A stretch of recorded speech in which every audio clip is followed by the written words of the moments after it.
Baik, alhamdulillah, semoga tetap sehat ya. Sebelum kita masuk ke materi, saya akan mengajak ibu-ibu untuk mengingat-ingat apakah anak di rumah ketika berbicara itu seringkali nggak direspon atau sibuk sendiri kalau mau menjawab anaknya. Pernah nggak ibu? Pernah. Itu hal yang wajar ya ibu, karena anak itu kadang berbeda-beda karakternya. Atau mungkin pernah nggak kayak anak itu ngerasa kayak nggak diperhatikan, kadang sampai bilang mama itu nggak pernah ngertiin aku gitu-gitu. Pernah nggak?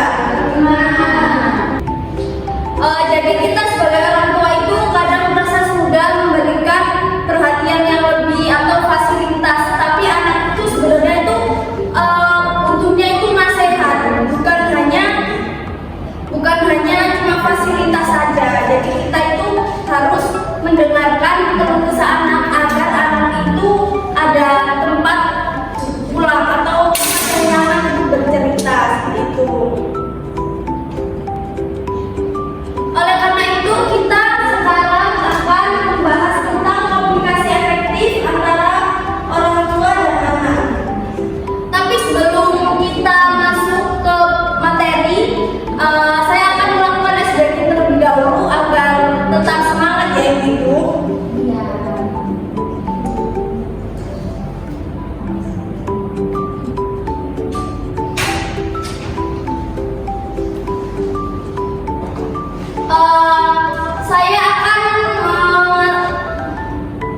Saya akan kasih tahu instruksinya terlebih dahulu ya.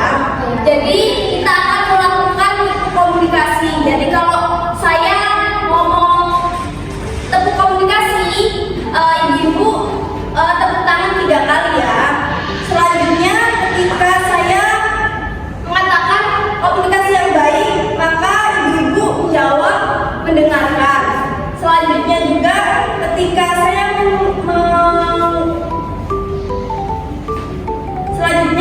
saya mengatakan komunikasi yang baik lagi, ibu menjawab menghargai. Selanjutnya ketika saya mengatakan orang tua hebat, ibu menjawab anak pun semangat. Lalu yang terakhir ketika saya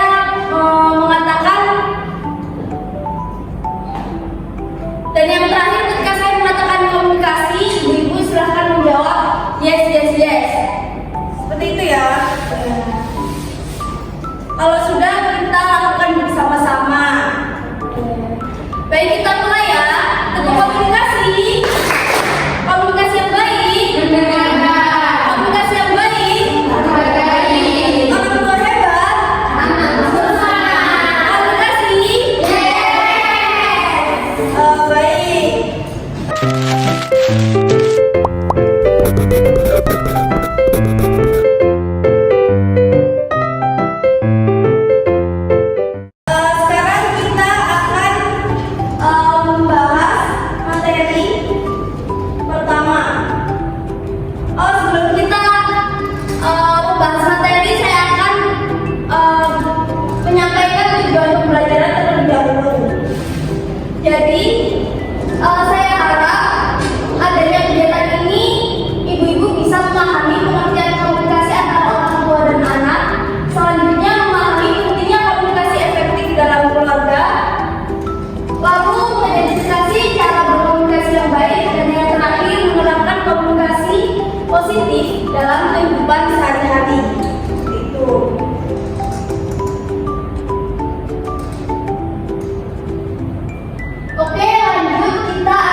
cerita pada orang tua, setelah itu hubungan dalam keluarga itu menjadi kurang harmonis gitu, karena anak itu merasa tidak dipahami sehingga berpotensi menimbulkan konflik.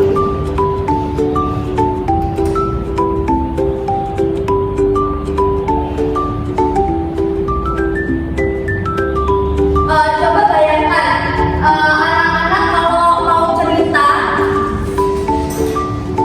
coba bayangkan anak-anak itu mau cerita tetapi langsung dimarahi sama ibunya. Jadi anak itu berpikiran kalau nggak mau lah aku cerita lagi seperti itu. Kalau misal besoknya ada masalah seperti itu, dia mau cerita ke ibunya, pasti dia nggak mau seperti itu. Nah dari sini kita bisa memahami bahwa cara penyampaian orang tua itu sangat-sangat penting seperti itu.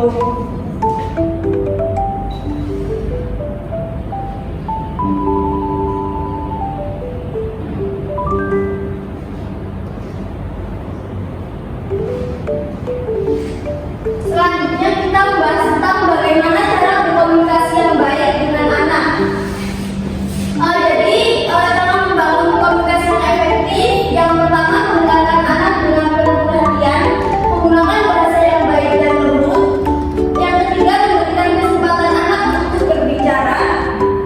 Yang terakhir menghindari sikap menyalahkan. Kadang itu sebenarnya anak itu bukan tidak mau mendengar, tapi cara penyampaian dari kitanya mungkin salah gitu. Baik, kita lanjut ke contoh komunikasi yang baik dan kurang tepat. Yang pertama, mungkin ada anak yang susah diatur, terus ibunya langsung bilang, kamu tuh susah banget sih diatur. Nah, menurut bapak ibu, kayak itu benar atau salah? Salah. Jadi yang benar itu, kamu lagi susah didengerin ya, sini mama jelasin pelan-pelan ya. Yang kedua, kalau ada anak yang dibilangin itu nggak pernah denger, ibu-ibu itu biasanya langsung bilang, dibilangin nggak pernah denger. Nah itu contoh cara ngomong yang salah. Jadi yang tepat itu tadi papa atau mama itu udah bilang ya, sekarang coba kamu dengerin. Dan yang terakhir itu anaknya itu ulangin kesalahan lagi. Terus mamanya langsung bilang, kok kamu gitu terus sih? Itu contoh cara ngomong yang salah. Jadi yang mungkin yang benar atau yang tepat adalah masih ulang lagi ya, coba pelan-pelan ya, biar nggak kayak gitu lagi.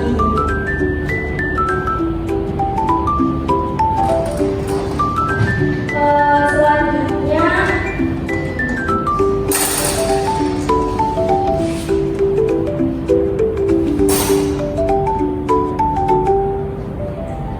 mungkin saya butuh satu orang untuk maju ke depan, mungkin Mbak Vero.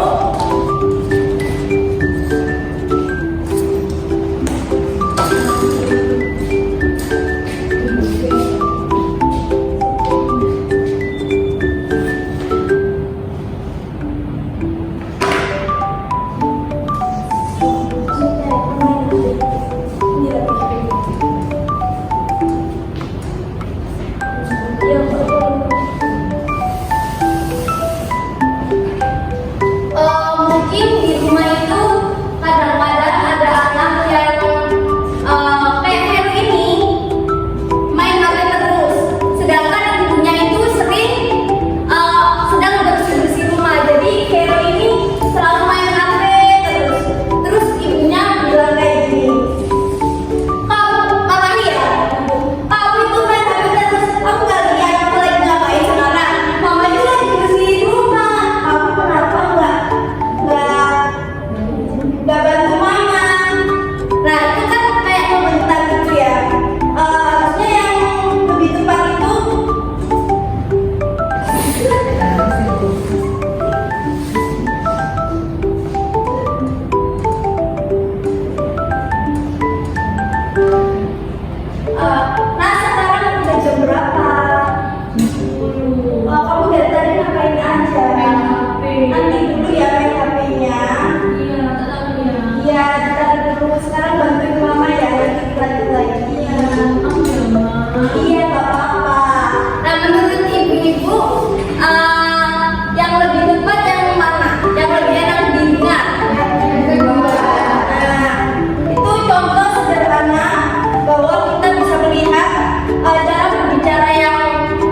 baik itu perlu dibangun dari hal-hal yang sederhana.